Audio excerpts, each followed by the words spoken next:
বন্ধুরা, আজকে একটা নতুন গল্প নিয়ে আসলাম তোমাদের মাঝে। এটা সত্য এবং বাস্তব জীবনের ঘটনা। শেষ পর্যন্ত শোনার অনুরোধ রইল। শুনলে তোমার মধু চলে আসবে। দেরি না করে চলো শুরু করা যাক। কক্সবাজারে আমি এবং আমার স্যার একটি হোটেল রুম ভাড়া নিয়েছিলাম। সেখানে আমরা একটি প্রজেক্টের কাজ করতে গিয়েছিলাম। স্যার আমি একসাথে একই রুমে একই বেডে রাত্রে শুয়েছিলাম। স্যারকে আমি খুব বিশ্বাস করতাম। ব্যক্তিগতভাবে স্যারকে আমি যতটুকু চিনি, স্যার এতটা খারাপ না। মনের মধ্যে স্যারের প্রতি অনেক বিশ্বাস ছিল। স্যার আমার সাথে কোনোদিন খারাপই করবেন না। কিন্তু সেদিন রাতে আমার সমস্ত বিশ্বাস তছনছ হয়ে গিয়েছিল।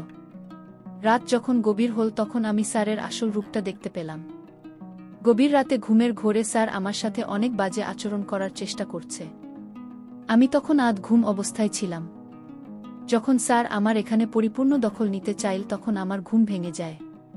আমি চোখ খুলতেই যা দেখলাম তাতে আমার দম বন্ধ হয়ে যাওয়ার মতো অবস্থা হলো। বন্ধুরা, গল্পটি অনেক ইন্টারেস্টিং। আশা করি পুরো গল্পটি তোমরা অনেক মনোযোগ সহকারে শুনবে।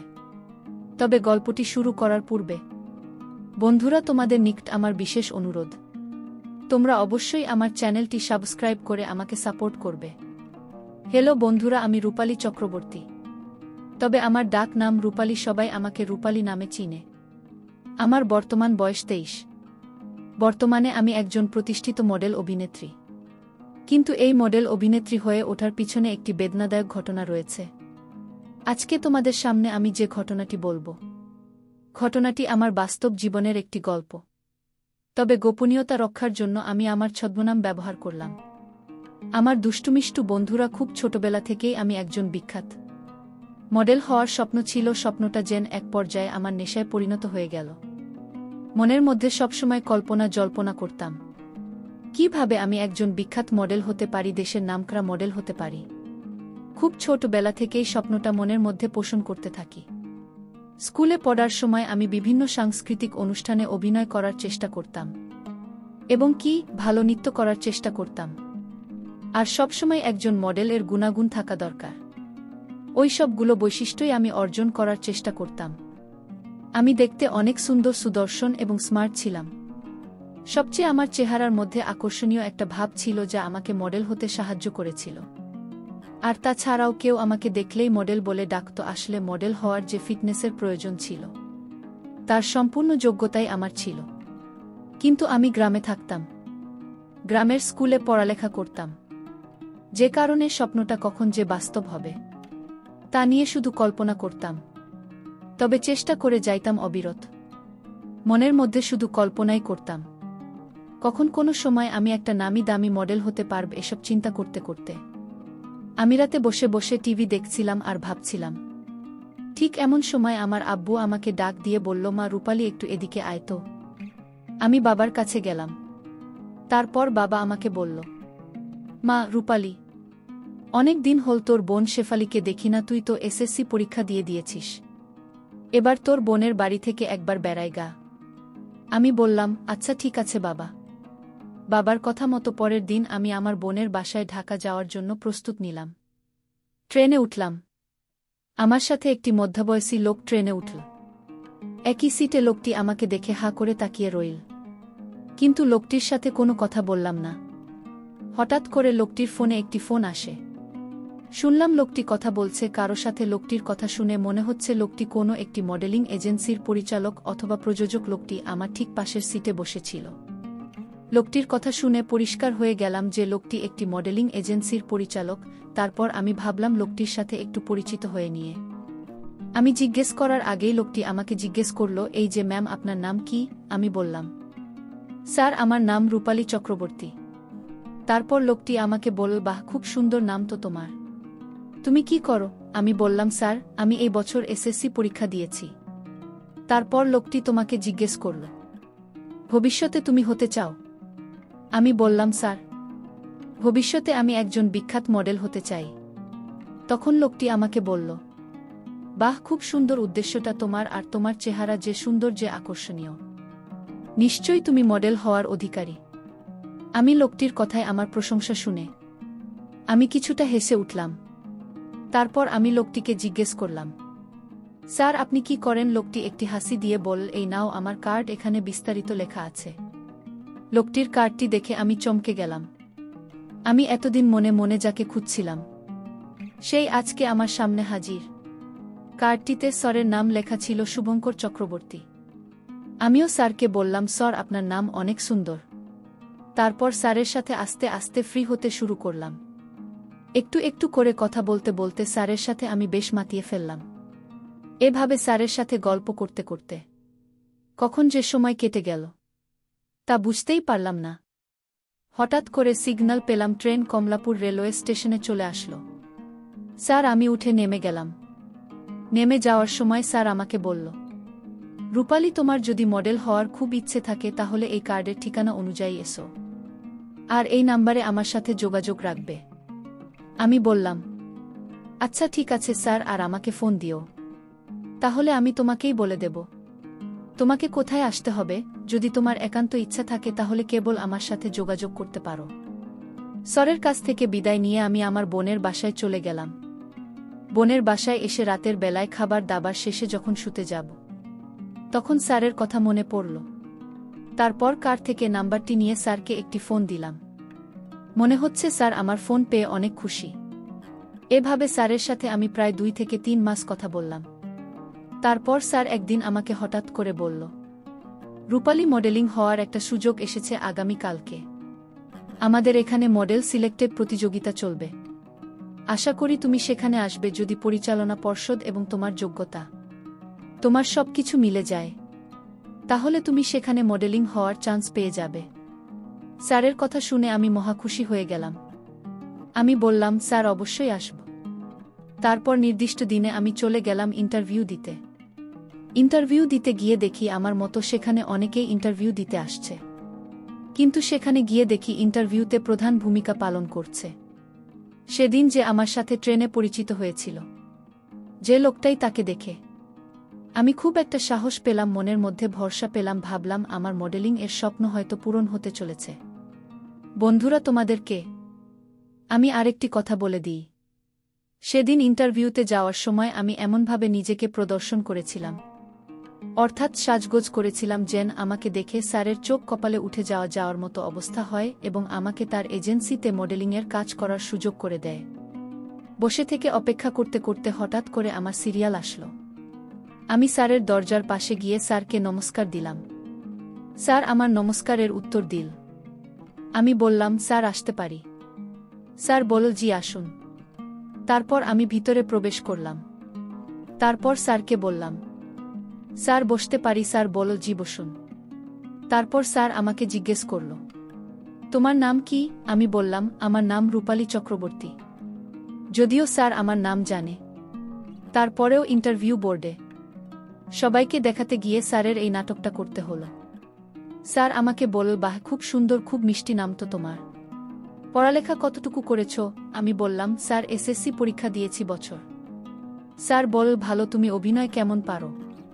এর আগে তোমার কি আর কোনো অভিনয় করার অভিজ্ঞতা আছে? আমি বললাম, স্যার আমি এর আগে কোনো মডেলিং এজেন্সিতে অভিনয় করিনি, কিন্তু আমার শিক্ষা জীবনে আমি হাই স্কুলে বিভিন্ন সংস্কৃতি অনুষ্ঠানে নৃত্য পরিবেশন করতাম এবং বিভিন্ন শিক্ষামূলক নাটক বা বিভিন্ন অনুষ্ঠানে বেশ ভালো অভিনয়ের পারফর্ম করেছি।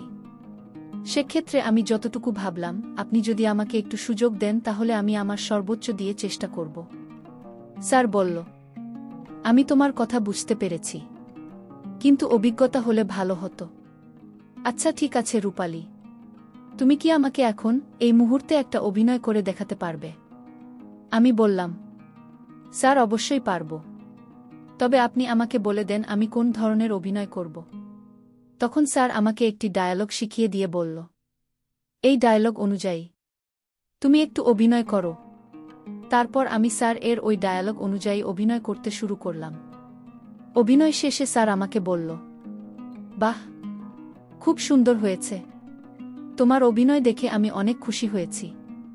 তোমার যা ফিটনেস তোমাকে দিয়ে হবে। ঠিক আছে রূপালী, তুমি আগামীকালকে চলে আসবে, আগামীকালকে তোমার প্রথম রিহার্সাল। আমি বললাম, আচ্ছা ঠিক আছে স্যার, আমি আগামীকালকে ঠিক সকাল 10টায় চলে আসব। তারপর স্যারের কথা অনুযায়ী সেদিন প্রথম রিহার্সাল, অর্থাৎ প্রথম স্যার আমাকে কিছু অভিনয়ের কলা কৌশল শেখাবে। এজন্য খুব আনন্দে খুব উৎসাহের সাথে খুব সুন্দর করে সেজেগুজে একবারে নিজেকে আকর্ষণীয়ভাবে তৈরি করলাম। তারপর স্যার যে রুমে আমাকে রিহার্সাল দেওয়া হবে সেই রুমে গিয়ে আমি বসে স্যারের জন্য অপেক্ষা করতে শুরু করলাম। কিছুক্ষণ পর স্যার রিহার্সাল দেওয়ার জন্য আমার এখানে আসল অর্থাৎ আমাকে যেখানে রিহার্সাল দিতে হবে সেই রুমে। আর বাইরের লোক কেউ নেই সেখানে, শুধু স্যার আমি সেখানে একা। তখন স্যার আমাকে বলল, রূপালী, যদি তুমি একজন নামকরা মডেল হতে চাও তাহলে অবশ্যই অবশ্যই তোমার মধ্যে বেশ কিছু গুণাগুণ থাকতে হবে। তার মধ্যে সবচেয়ে বড় গুণটা সেটা হচ্ছে অভিনয় করতে গিয়ে কখনো আনইজি ফিল করতে পারবে না। সব সময় মনটাকে উদাস উদাস রাখবে, তাহলে দেখবে অভিনয় অটোমেটিক চলে আসবে এবং তুমি ভালো পারফর্ম করতে পারবে। ঠিক আছে রূপালী, আমি বললাম আচ্ছা ঠিক আছে স্যার, আপনার আশীর্বাদ থাকলেই হবে। তারপর স্যার বলল চলো তাহলে রিহার্সাল শুরু করি। আমি বললাম ওকে স্যার। তারপর স্যার আমাকে বিভিন্ন দৃষ্টিভঙ্গিতে অভিনয় শিখতে শুরু করল। আমিও স্যারকে অনুসরণ করতে শুরু করলাম। কিন্তু মাঝে মধ্যে অভিনয় শিখতে গিয়ে স্যার আমার সাথে কেমন জানি আচরণ করে, মাঝে মাঝে খুব বাজেভাবে স্যার আমাকে অভিনয় শিখতে। আমিও স্যারের তালে তাল দিতে শুরু করলাম, কারণ বিখ্যাত মডেল অভিনেত্রী হওয়া ছিল আমার সারা জীবনের স্বপ্ন। তাই আমি এই সব ব্যাপারে কিছুই মনে করলাম না। এইভাবে স্যারের সাথে আমি প্রায় 1 বছর অভিনয় শিখলাম। স্যারের সাথে 1 বছর অভিনয় শিখতে গিয়ে আমি একেবারে স্যারের সাথে ফ্রি হয়ে গেলাম। স্যার যে কোনো বিষয় আমার সাথে শেয়ার করতে হয় আমিও স্যারের সাথে শেয়ার করতাম। এক কথায় স্যার আর আমার মধ্যে একটা বন্ধুত্ব সম্পর্ক তৈরি হয়ে গেল এবং বিভিন্ন সময়ে অভিনয় করতে গিয়ে তার আমার সাথে অনেক ভিন্ন রকম কিছু হতো। তখন আমি যদি উল্টো দিকে যাইতাম তাহলে স্যার মন খারাপ করত। মনে মনে ভাবলাম বিখ্যাত মডেল অভিনেত্রী হতে হলে স্যারকে এরকম সুযোগ সুবিধা দিতে হবে। মনে হয় এটাই নিয়ম, এটা ছাড়া সম্ভব না, কারণ স্যারকে খুশি না করলে স্যার আমাকে কখনো কোনো সুযোগ সুবিধা দেবে না। তারপরেও যতটুকু পারতাম স্যারকে খুশি করার চেষ্টা করতাম। প্রায় 1 বছর পর স্যার আমাকে বলল, রূপালী চক্রবর্তী, তোমার জন্য একটা অফার এসেছে, তুমি কি সেই অফারে কাজ করতে রাজি আছো? আমি বললাম স্যার কি অফার? স্যার বলল, রূপালী চক্রবর্তী, একটা নামকরা কোম্পানির মডেলের কাজ পেয়েছি। আমি চাচ্ছি সেই মডেলের কাজটা তোমাকে দিয়ে করাব, আর এই জন্য তোমাকে একটা শর্ত পূরণ করতে হবে। তুমি কি রাজি? আমি বললাম জি স্যার, আমি রাজি। এজন্য স্যার আমাকে যে কোনো সত্য আপনি বলবেন সেই শর্ত পূরণ করতে রাজি। স্যার আমার উত্তর শুনে খুব খুশি হল। তারপর স্যার আমাকে বলল, তাহলে যে তোমাকে আমার সাথে 1 সপ্তাহের জন্য কক্সবাজার যেতে হবে। সেখানে বিজ্ঞাপনের লোকেশনটা খুব ভালো করে ট্র্যাক করতে হবে এবং তোমাকে জায়গায় জায়গায় ঘুরে দেখাতে হবে এবং কিছু কলাকৌশল শেখাতে হবে যে কিভাবে বিজ্ঞাপনের শ্যুট করা হবে। আমি বললাম কোনো সমস্যা নাই স্যার, আপনি যেদিন বলবেন আমি সেদিনই যাব। তারপর স্যার আমাকে বলল, আচ্ছা ঠিক আছে, তাহলে আগামীকালকে তুমি তৈরি থাকো, আগামীকালকে আমরা কক্সবাজার যাচ্ছি। আমি বললাম ঠিক আছে স্যার, আমি আগামীকালকে একেবারে রেডি হয়ে চলে আসব।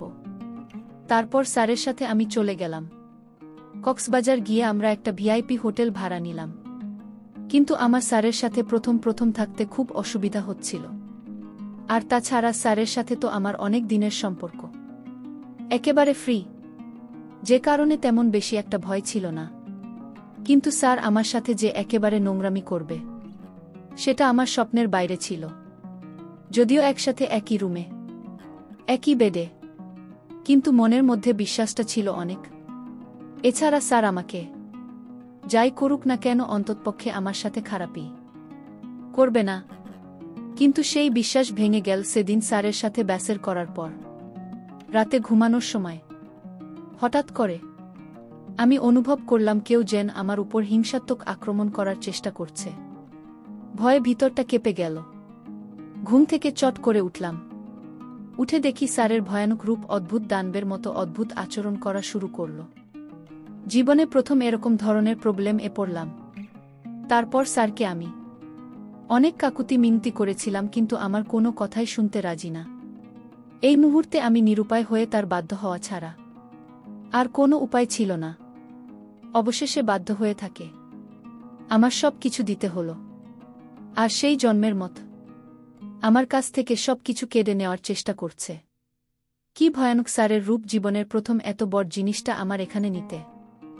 অনেক কষ্ট হচ্ছিল, মনে হচ্ছিল যেন আমার সব কিছু এলোমেলো হয়ে যাচ্ছে। আমি জোরে জোরে নিঃশ্বাস নিতে শুরু করলাম। কোনো কথাই বলতে পারছিলাম না, কারণ তার ওটা ছিল বিদেশিদের মত। ওই তো বটেই, ছোট জিনিস, তাকে কিভাবে নেই। তারপরেও সে আমাকে কোনোভাবেই ছাড় দিল না। প্রায় 2 থেকে 3 ঘন্টা এলোপাতারি করার পর সে আস্তে আস্তে দুর্বল হয়ে গেল এবং তার সমস্ত ইচ্ছা, সমস্ত খায়েশ মিটিয়ে নিল। বন্ধুরা, অবশেষে আমার ভাল লেগেছিল। বন্ধুরা, সেই রাতটি কখন বলতে পারব না। অবশেষে আমাকে মডেল হওয়ার সুযোগ দিয়েছিল, কিন্তু বিনিময় কেড়ে নিয়েছিল আমার জীবনের শ্রেষ্ঠ সম্পদ। বন্ধুরা, এখন আমি অনেক বড় মাপের মডেল অভিনেত্রী, কিন্তু সেই দিনটির কথা এখনও মনে পড়লে খুবই অনুশোচনা ভোগী। পরিশেষে আমি তোমাদেরকে বলব, বন্ধুরা, তোমরা চলার ক্ষেত্রে বিভিন্ন উপায়ে বিভিন্ন লোকের সাথে পরিচিত হয়ে থাকতে পারো, কিন্তু তোমরা অপরিচিত কাউকে কখনো মন থেকে বিশ্বাস করো না। মন থেকে বিশ্বাস করলে হয়তো আমার মতো তোমাদেরকেও এরকম অবস্থা হতে পারে। অপরিচিত বেশিরভাগ লোকই তোমার কাছ থেকে কোনো কিছু রসিলার সুবিধা নেওয়ার চেষ্টা করবে, কিন্তু যখন তাদের সুবিধা নেওয়া হয়ে যাবে তখন তোমাকে ছুঁড়ে ফেলে দেবে। যেমনটা হয়েছিল আমার জীবনে শুধুমাত্র একটা সামান্য মডেল তৈরি করার জন্য। আমার জীবনের শ্রেষ্ঠ সম্পদ, আমার সম্ভ্রম, তার কেড়ে নিয়েছিল। শত কাকুতি মিনতি করেও কোনো কাজ হলো না। বন্ধুরা, আজকে এই পর্যন্তই। ভিডিওটি ভালো লাগলে একটি লাইক দিয়ে চ্যানেলটি সাবস্ক্রাইব করে আমাকে সাপোর্ট করবে। পরিশেষে তোমাদের সুস্বাস্থ্য কামনা করি। ভিডিওটি দেখার জন্য তোমাদের সকলকে অসংখ্য ধন্যবাদ।